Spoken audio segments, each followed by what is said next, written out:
Hello नमस्कार मित्रों, HMS kitchen Gujarati channel में आप सौનું हार्दिक स्वागत છે। મિત્રો આજે આપણે ગરમીઓ માટે એકદમ મીઠાઈવાળાની દુકાન જેવો થીક અને ક્રીમી શ્રીખંડ બનાવવાની એકદમ પરફેક્ટ રેસીપી આજે તમારી સાથે શેર કરીશું। મિત્રો શ્રીખંડને એકદમ પરફેક્ટ બનાવવા માટે દહીંનો મસ્કો બનાવવાની જ ખૂબી છે। તો મિત્રો આજે આપણે દહીંનો મસ્કો બનાવવાની એકદમ પરફેક્ટ રીત સાથે શ્રીખંડમાં એક સિક્રેટ સામગ્રી ઉમેરીશું, જેનાથી આપણો શ્રીખંડ એકદમ સરસ થીક અને ક્રીમી બનશે। મિત્રો શ્રીખંડને એકદમ પરફેક્ટ બનાવવા માટેની બધી જ નાની નાની ટિપ્સ વિડીયોમાં જણાવેલી છે, તો મિત્રો વિડીયોને એન્ડ સુધી જરૂરથી જોજો।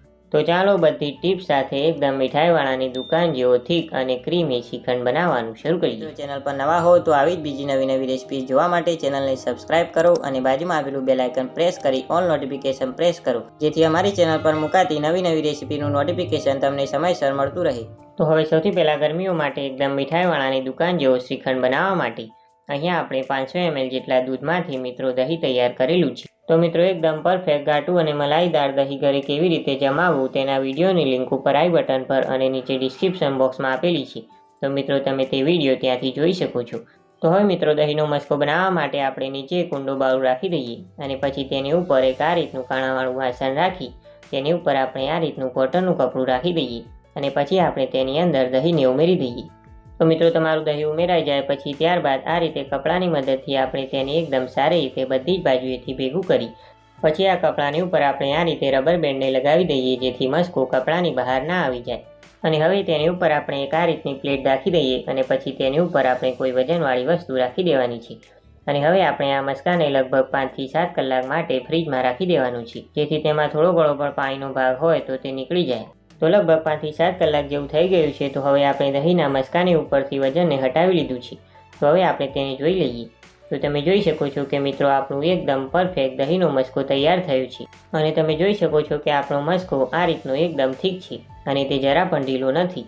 અને અહીંયા જો મિત્રો તમારો મસ્કો ઢીલો હોય તો ચિંતા ના કરતા આપણે તેની અંદર એક સિક્રેટ સામગ્રી ઉમેરીશું, જેનાથી તમારું શ્રીખંડ એકદમ સરસ થીક અને ક્રીમી બની જશે। તો હવે આપણે આ દહીંના મસ્કાને એક મિક્સિંગ બાઉલની અંદર કાઢી લઈએ અને પછી તેને આ રીતે હાથની મદદથી લગભગ 3 થી 4 મિનિટ માટે એકદમ સારી રીતે ફેટી લઈએ। તો મિત્રો આ રીતે દહીંના મસ્કાને ફેટવાથી આપણું શ્રીખંડ એકદમ સરસ ક્રીમી બનશે। તો અહીંયા આપણે તેને લગભગ 3 થી 4 મિનિટ જેવું ફેટી લીધું છે। તો હવે મિત્રો આપણે તેને થોડી વાર માટે સાઈડ પર રાખી દઈએ। તો હવે મિત્રો આપણે આ શ્રીખંડને એકદમ થીક અને ક્રીમી બનાવવા માટે એક મિશ્રણ તૈયાર કરીશું।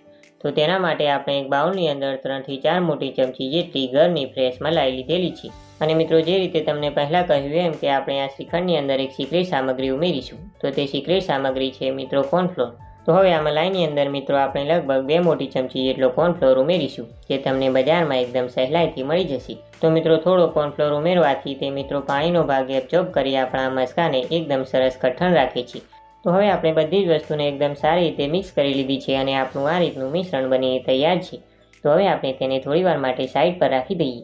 તો હવે મિત્રો તમને દહીંને પણ બતાવીએ તો તમે જોઈ શકો છો કે આપણે તેને આ રીતે સ્પેચ્યુલાની મદદથી ઊંધો કરીએ તો તે બિલકુલ નીચે પડતું નથી, મતલબ કે આપણું દહીં શ્રીખંડ બનાવવા માટે એકદમ પરફેક્ટ છે।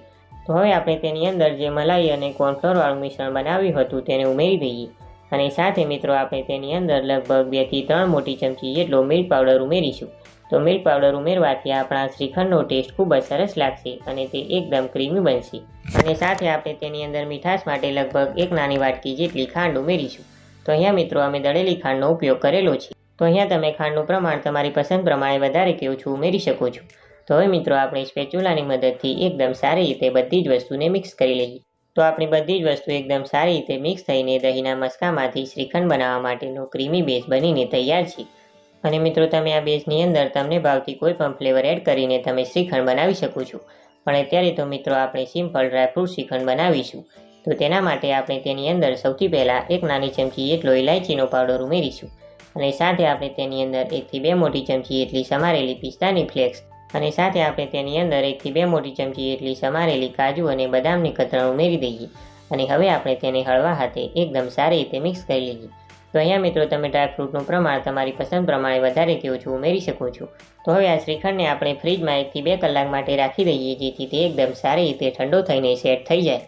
તો અહીંયા મિત્રો આપણે શ્રીખંડને 2 કલાક માટે ફ્રીજમાં રાખી દીધો હતો અને આપણો શ્રીખંડ એકદમ સારી રીતે ઠંડો થઈને સેટ થઈ ગયો છે। તો હવે આ શ્રીખંડને આપણે એક બાઉલમાં કાઢી લઈએ અને તેની ઉપર થોડી સમારેલી કાજુ બદામ અને પિસ્તાની કતરણ અને તેની ઉપર થોડી કિસમિસ ઉમેરી મિત્રો તમે શ્રીખંડને ઠંડો સર્વ કરો. હું આશા રાખું છું કે મિત્રો તમને આજની મારી આ રેસીપી પસંદ આવી હશે. જો મિત્રો તમને આ રેસીપી પસંદ આવી હોય અને ખરેખર ઉપયોગી લાગી હોય તો મિત્રો વિડીયોને એક લાઇક જરૂરથી કરી દેજો. સાથે મિત્રો વિડીયોને વધુમાં વધુ શેર કરજો અને આવી જ બીજી નવી રેસીપીઓ જોવા માટે HMS કિચન ગુજરાતી ચેનલને સબસ્ક્રાઇબ પણ જરૂરથી કરી દેજો. અને મિત્રો તમને આ એકદમ બજાર જેવા થીક અને ક્રીમી શ્રીખંડની રેસીપી કેવી લાગી તે અમને નીચે કમેન્ટ બોક્સમાં જરૂરથી જણાવજો. તો આપણે ફરી મળીશું એક આવી જ નવી રેસીપી સાથે. ત્યાં સુધી આવજો.